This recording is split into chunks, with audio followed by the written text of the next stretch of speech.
आपको पता है कि लड़कियां चीटिंग को जस्टिफाई कैसे कर लेती हैं? बताता हूँ, ठीक है? चलो तुम खुद भी ऑब्ज़र्व करना, ठीक है? मेरी ऑडियंस हो, मैं तुमसे भी ऑब्ज़र्व करना सिखाऊंगा, ठीक है? एक किस्सा सुनाता हूँ तुम्हें कि एक ना लड़की होती थी, मतलब गर्लफ्रेंड थी मेरी, and she was very good looking, ठीक है? और वो मेरे साथ ही रहती थी ज़्यादा, थोड़ी इंट्रोवर्टेड टाइप की थी।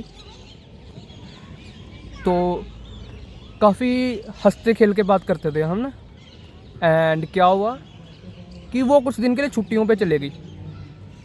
तो हमारे बैच में एक लड़की होती थी, वो मेरी तरफ उसने थोड़ा बहुत देखा होगा, पर ऐसा कुछ खास नहीं है ना। एंड हुआ क्या कि जब मैं उस लड़की के साथ बैठ के हंस रहा था, ये पहली बात नहीं है, पहली बार नहीं है, इससे पहले भी हुई हैं ये सब चीज़ें, ये इसी के रिलेटेड।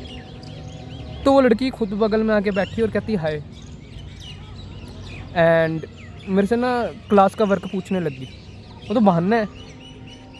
होता क्या है ना, जब तुम किसी एक लड़की के साथ, चाहे तुम्हारी फ्रेंड है चाहे गर्लफ्रेंड है, ज़्यादा ही क्लोज और ज़्यादा ही हंस के बात कर रहे हो, दूसरी लड़कियां कहीं ना कहीं कॉम्पिटिटिव मूड में आ जाती हैं और उनको होता है कि इसको रिप्लेस करके हम इसकी जगह आ जाएं। अब जिनकी सोच ही ऐसी है लड़कियों की कि हम इनको, जो ऑलरेडी जिसका रिलेशनशिप चल रहा है उसको रिप्लेस करके उसकी जगह आ जाएं, तो वो चीटिंग कैसे जस्टिफाई नहीं करेंगी? वो ऑलरेडी चलते हुए रिलेशन को ख़राब कर रही हैं। भाई और भी लड़के हैं, वहाँ जाओ ना, तुम्हें उधर ही क्यों आना है जिसकी पहले से ही गर्लफ्रेंड है? और तुम्हारी गर्लफ्रेंड चलेगी, ये लड़कियां तुम्हारे आसपास दिखेंगी भी नहीं। ये जस्ट कॉम्पिटिटिव मूड में होती हैं, इसलिए ये ऐसा करती हैं। एंड जो लड़कियां कॉम्पिटिटिव मूड में होती हैं वो ज़्यादा करेंगी तुम्हारे लिए एज़ कम्पेयर टू जो तुम्हारे साथ तुम्हारे क्लोज है। क्यों? क्योंकि उनके अंदर एक ईगो होती है ना, एंड वो उस ईगो को जीतने के लिए, सेटिस्फाई करने के लिए, रिलेशन ख़त्म तक करने पे आ जाती हैं। अब देख लो, वो अपनी ईगो को खुश करने के लिए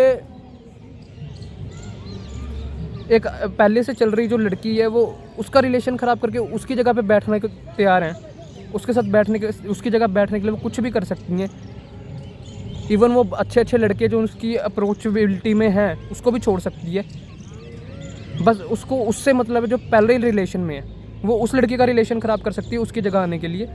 तो सोचो ये चीटिंग को जस्टिफाई कैसे नहीं करेंगी?